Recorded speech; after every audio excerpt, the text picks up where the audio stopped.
తులారాశి. తులారాశి యందు చిత్తా నక్షత్రం యొక్క 3, 4 పాదములు, స్వాతి నక్షత్రం యొక్క 1, 2, 3, 4 పాదములు, విశాఖ నక్షత్రం యొక్క 1, 2, 3 పాదములు కలవు.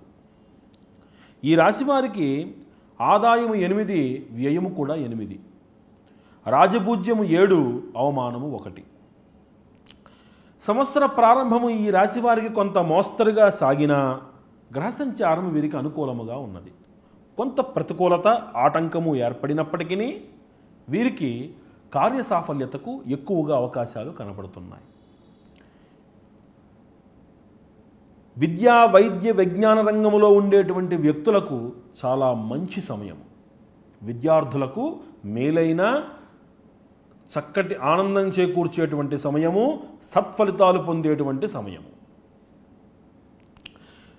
కాస్త శ్రమని పెంచి పట్టుదలతో కనుక చదివితే మీరు ర్యాంకర్లు కూడా అయ్యే అవకాశం ఉంది. ఈ సంవత్సరం అధికమైనటువంటి ప్రయాణాలు, వృధా ఖర్చులు ఉండేందుకు అవకాశం ఉంటుంది. ఉన్నంతలో తగ్గించుకోండి. గృహ నిర్మాణం అనేది ఆలోచనలు ఏమైనా ఉంటే కాస్త వాయిదా వేయండి. ఇది సరైన సమయము కాదు. మీ యొక్క పరిస్థితిని బట్టి, మీకున్నటువంటి చాకచక్యాన్ని అనుసరించి మీ శత్రువులెవరో, మిత్రులెవరో మీరు తెలుసుకోవాల్సినటువంటి సమయం ఇది. శత్రువులందరూ దగ్గరికి చేరి వెన్నుపోటు పొడిచేందుకు అవకాశం ఉంటుంది. కాబట్టి శత్రువు అన్నవాడు, మీరు ఎరిగి శత్రువైన వాడు మీ దగ్గరకు మళ్ళీ వచ్చినప్పుడు కాస్త జాగరూకతతో వ్యవహరించండి. దగ్గరికి చేర్చుకుని ఆచితూచి వ్యవహరించి ఎవరిని ఎంత దూరంలో పెట్టాలో అంత దూరంలో పెట్టండి. విదేశీ ప్రయాణములు అనుకూలంగా ఉన్నా విద్యా నిమిత్తమై విదేశీ ప్రయాణాలకు మాత్రం వెళ్ళకండి.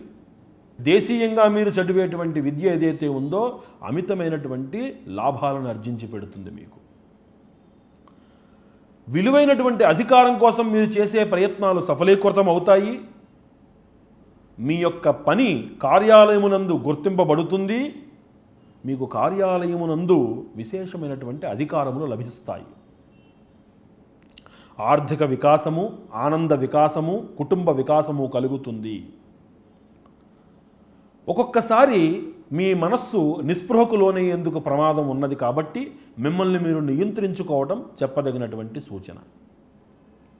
కాస్త వ్యాపారాదులు, కళల రంగంలో ఉన్నవాళ్ళు మెలకువలతో ఉండి వ్యవహరించిన తీరు కొంచెం మార్చుకోవడం మూలంగా ప్రతిదీ కూడా మీకు అనుకూలంగా పరిణమించేటువంటి మంచి సమయము. ఈ రాశి వాళ్ళు మరింతగా చక్కటి సత్ఫలితాలు పొందటానికి చండీ హోమములు కానీ, చండీ పారాయణులు కానీ చేయడం అనేది చెప్పదగినటువంటి సూచన.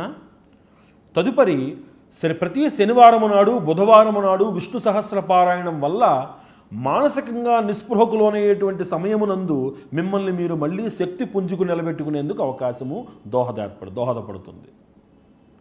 ఈ రాశి వారు చంద్రుడి నిమిత్తము ప్రతి సోమవారము కూడా చక్కటి రుద్రాభిషేకం చేయించుకోవడం వల్ల భక్తి శ్రద్ధలతోటి వీరికి మానసికంగా ఏర్పడేటువంటి క్లేశాలు ఏవైతే ఉన్నాయో అవి తొలగి వీరు ఆనందంగా, ఉత్సాహంగా, మరింత ఉత్సాహంగా పనిచేసేందుకు అవకాశం ఉంటుంది.